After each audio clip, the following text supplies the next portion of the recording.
नमस्कार दोस्तों, मैं आपका दोस्त जयप्रकाश। स्वागत है आप सभी का हमारे यूट्यूब चैनल पर नई वीडियो के साथ। मैं फिर से आपकी सेवा में हाजिर हूं। तो चलिए दोस्तों, आज की वीडियो में हम चर्चा करने वाले हैं नाग दमन के विषय में। जी हाँ दोस्तों, जिसे आप देख रहे हैं इसी को ही नाग दमन कहा जाता है और इसे अन्य कई नामों से भी जाना जाता है, जैसे कि नाग दमन, नागपत्र, नागपुष्पी, महायोगेश्वरी, नागदंती आदि नामों से इसे जाना और पहचाना जाता है। आपके क्षेत्र में इसे क्या कहते हैं कमेंट में अवश्य बताइएगा। और अगर इसकी बात करें तो नाग दमन का पौधा भारत में सभी जगहों पर यह शोभा के लिए लगाए जाते हैं। घरों के गमलों में, बाग बगीचों में इसे लगाया जाता है। सर्प के फन की तरह इस पर चिन्ह होते हैं जो नाग की तरह प्रतीत होते हैं, इसलिए इसका नाम नाग दमन रखा गया है। और एक धारणा यह भी है कि इसको घरों में लगाने से वहां पर सर्प नहीं आते। अब इस बात में कितनी सच्चाई है मालूम नहीं। खैर जो भी हो, हमें तो इसके औषधीय गुणों के बारे में जानना है, तो चलिए जानते हैं इसके औषधीय गुणों के विषय में। तो दोस्तों, नाग दमन के गुण इस प्रकार से हैं कि यह कड़वा चरपरा रेशयुक्त तो होता है और यह पित्त कफ विष विकार को हरने वाला और ये साथ ही में बुद्धिवर्धक भी होता है और यह रुचिकारक, शूल, योनि दोष और कृमिनाशक होता है। तो चलिए दोस्तों, अब बात करते हैं इसके गुणों के लाभ लेने के विषय में। तो सबसे पहले मैं यहाँ पर खटमलों के विषय में कहना चाहूँगा कि खटमलों और पिस्सुओं को मारने के लिए आप इसका प्रयोग कर सकते हैं। आप नाग दमन के बनाए हुए काढ़े में कपड़ा भिगोकर उसे तर कर लें और इस कपड़े को सुखा करके आप वहाँ पर बिछा दें, तो उस स्थान पर जो खटमल और पिस्सू होते हैं वह इससे मर जाते हैं।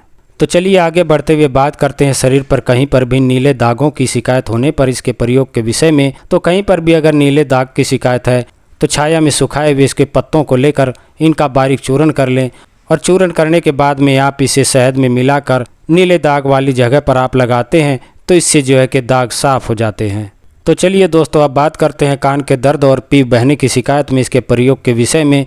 तो आप इसके पत्तों को लेकर और इन्हें पीसकर इसकी लुगदी तैयार कर लें और इसी के बराबर आप तिल का तेल ले करके मध्यम आंच पर पकाकर इसका तेल तैयार कर लें और इसे छान करके आप रख लें। और इस तेल को आप कान में डालते हैं तो उससे जो कान के दर्द की शिकायत होती है और साथ ही में जो कान बहने की शिकायत होती है उसमें ये काफ़ी लाभ करता है। तो चलिए चर्चा को आगे बढ़ाते हुए बात करते हैं मासिक धर्म की रुकावट के विषय में। तो मासिक धर्म की रुकावट की वजह से भी कई महिलाएं दुखी और परेशान रहती हैं, तब वह भी चाहें तो इसका प्रयोग कर सकती हैं।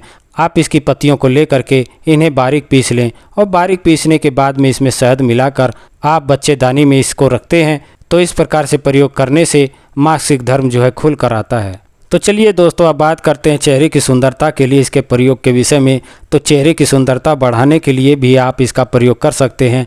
आप इसकी पत्तियों को छाया में सुखा लें, सुखाने के बाद में आप इसका बारीक चूर्ण कर लें और इस चूर्ण को लेकर के इसमें शहद मिलाकर आप इसका चेहरे पर लेप करते हैं, तो इससे जो है चेहरा काफ़ी निखर कर सुंदर हो जाता है। और आप चाहें तो इसे हरा भी लेकर के पीस करके इसका लेप लगा सकते हैं, तो इस प्रयोग से भी काफ़ी लाभ मिलता है।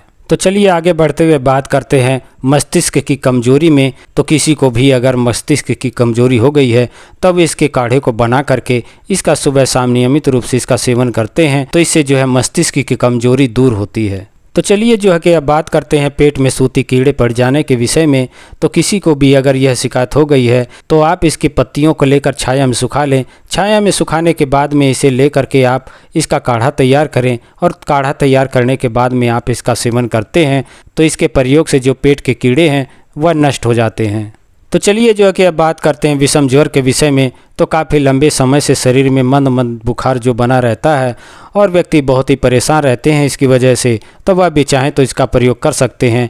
आप इसकी छाया में सुखाई हुई पत्तियों का काढ़ा बना करके नियमित रूप से सुबह शाम इसका सेवन करते हैं, तो इसके प्रयोग करने से विषम ज्वर में काफ़ी आराम मिलता है।